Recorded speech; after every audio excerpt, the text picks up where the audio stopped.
Bonjour les amis, donc voilà, j'ai voulu faire cette première vidéo pour vous commenter et vous expliquer les contes de fées que j'ai l'habitude de faire en petites vidéos avec des petites images, et des petits commentaires.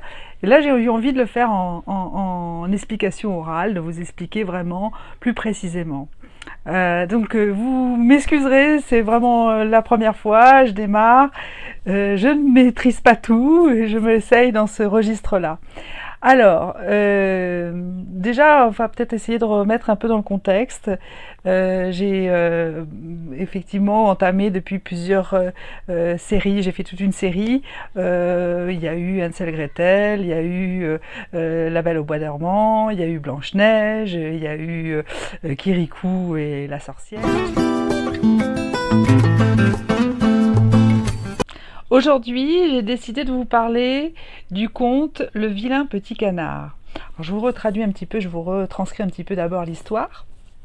Alors, effectivement, il y a une portée de petits canards, de petits canetons avec une maman, hein, et dans cette portée, eh bien, il y en a un qui est un peu le vilain petit canard de la bande, c'est-à-dire il est rejeté, il est vilipendé, on le critique sur son look, il ne correspond pas, il ressemble pas aux autres, il est plutôt moche, voilà, il se sent un peu exclu à chaque fois par la communauté, de tous les autres canards environnants, à la fois de sa propre famille, et lui, il est l'air comme une âme en peine, en se sentant vraiment victimisé. C'est un peu le petit Calimero. Et un jour, il voit passer dans le ciel, il voit un vol gracieux de cygnes blancs, magnifiques, et il le regarde avec admiration en pensant que vraiment c'est ce qu'il y a de plus beau au monde, et il voit ce vol gracieux de ces oiseaux magiques, et il est vraiment très, très impressionné et très attiré par ça.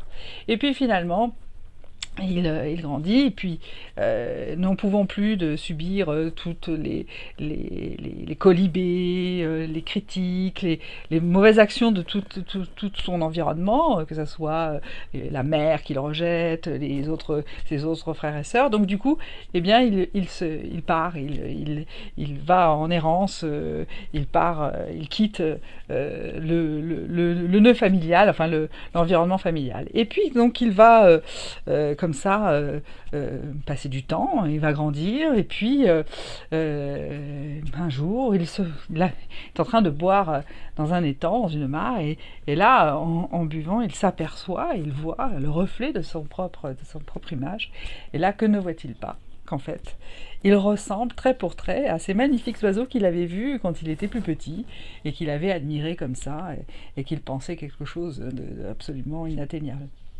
Donc il réalise à ce moment-là qu'il est devenu ce bel oiseau magnifique qu'il admirait tant. Alors qu'est-ce que ça signifie ? Voilà, alors on va regarder ça maintenant d'un point de vue jungien, comment on considère les contes, qu'est-ce que ça vient raconter, pourquoi on raconte ces contes-là, qu'est-ce qu'ils viennent signifier.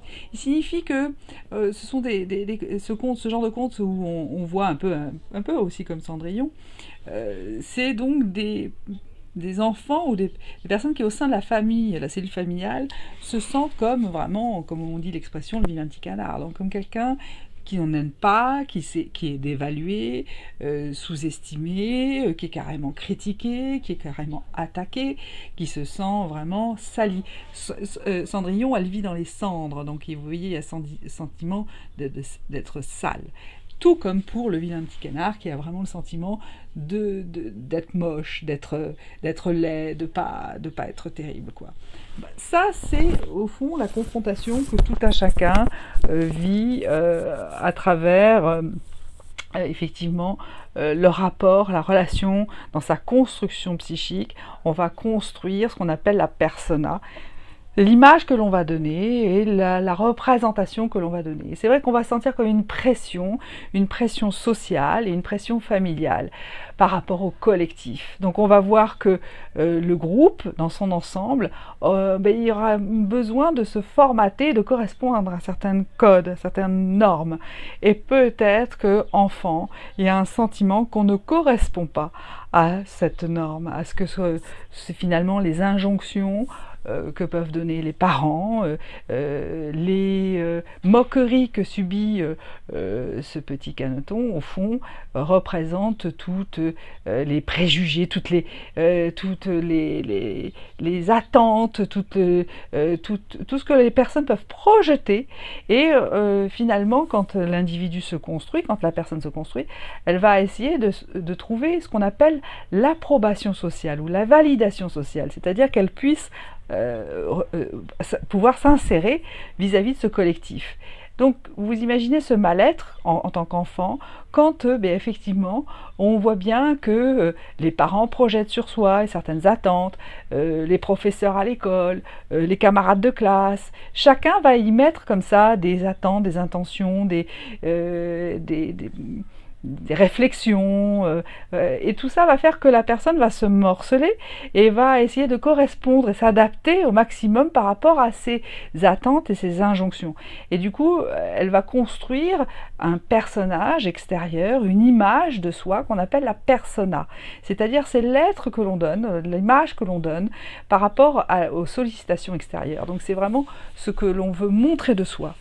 Donc souvent, même ça morcelle l'individu parce qu'il y a ce sentiment qu'on essaye de correspondre à certaines choses, à certaines attentes, certaines demandes qui, au bout d'un moment, ne sont pas tenables.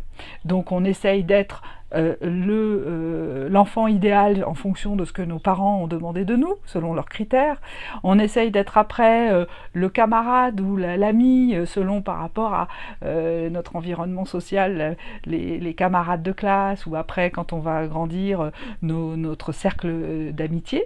Et on va avoir envie d'avoir leur regard, leur reconnaissance. Donc on va chercher une sorte d'approbation à travers leur regard.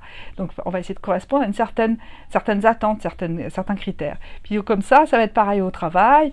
Dans le travail, il va être émis certaines injonctions, certaines demandes, et donc on va essayer de correspondre à ça. Donc vous voyez, Jung dit, on est comme un homme caméléon, ou un homme ou une femme, où on essaye, on tente de correspondre comme ça aux différentes, la pression que peut nous mettre, ou les attentes ou les injonctions peuvent nous mettre, tout ce qui est notre environnement, que ce soit professionnel, familial, amical, et au bout d'un moment, on est comme si on est vraiment pas soi-même, quoi. Et la scène où le petit Caneton voit dans le ciel ce vol gracieux de ce cygne, bien le vol gracieux du cygne représente l'élévation de l'être, avec cette idée, le ciel représente des instances qui sont liées au céleste, qui sont liées à quelque chose qui nous fait grandir et prendre de la hauteur, et avec cette idée de toucher quelque chose de l'ordre du divin, donc une accession à quelque chose de beaucoup plus sublime, de beaucoup plus réalisé.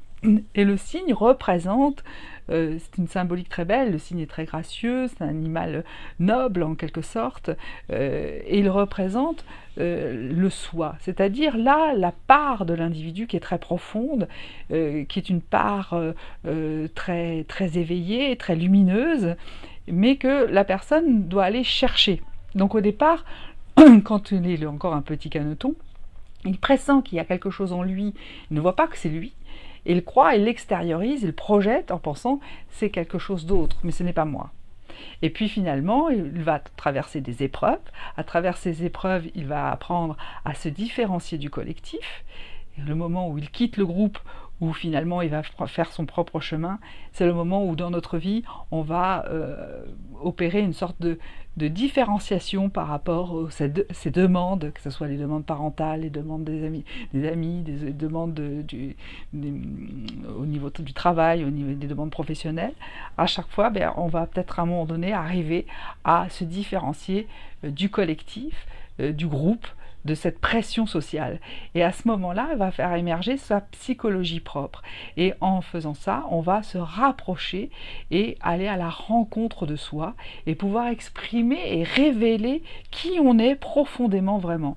Et quand il regarde ce reflet dans cet étang, dans cette mare, et qu'il voit le reflet de ce signe, mais finalement il a été au bout de son processus, et ça montre ce moment où on accomplit, on se révèle, on réalise qui on est vraiment, en dehors des représentations, en dehors du masque social, en dehors du statut, en dehors de l'image que l'on veut donner de soi. Et donc on est plus près de ce qui on est profondément. Et voilà, donc c'est un joli conte finalement qui parle du processus d'individuation de la personne, et quelque part il s'adresse à l'inconscient de chacun. Quand on écoute ce conte, il vient toucher, on n'en a pas forcément conscience, mais il vient parler de ça à chacun, à travers que ce soit des enfants ou même des adultes quand ils écoutent ce conte. Et c'est pour ça que quand on travaille en psychologie jungienne, le fait de raconter ce conte, d'en parler, ça opère chez les personnes qui l'entendent quand elles ont un gros travail. Souvent ça vient révéler des problématiques de dévalorisation, des gens qui manquent beaucoup de confiance en eux et qui ont cristallisé en eux des reproches, des critiques des parents, de l'environnement proche, et qui ont comme ça cristallisé en eux vraiment un sentiment soit de mésestime de soi ou de dévalorisation. Quand on a une problématique de dévalorisation, j'aime bien parler de ce conte, et souvent ça vient percuter les gens, parce qu'il y a vraiment ce besoin d'aller comprendre qu'il y a quelque chose au fond de soi, d'aller réveiller, révéler, et qui va se réaliser à travers un processus. Voilà, j'espère que cette petite intervention des explications psychologiques vous aura éclairé, et je vous donne rendez-vous pour un prochain conte que je décrypterai avec vous.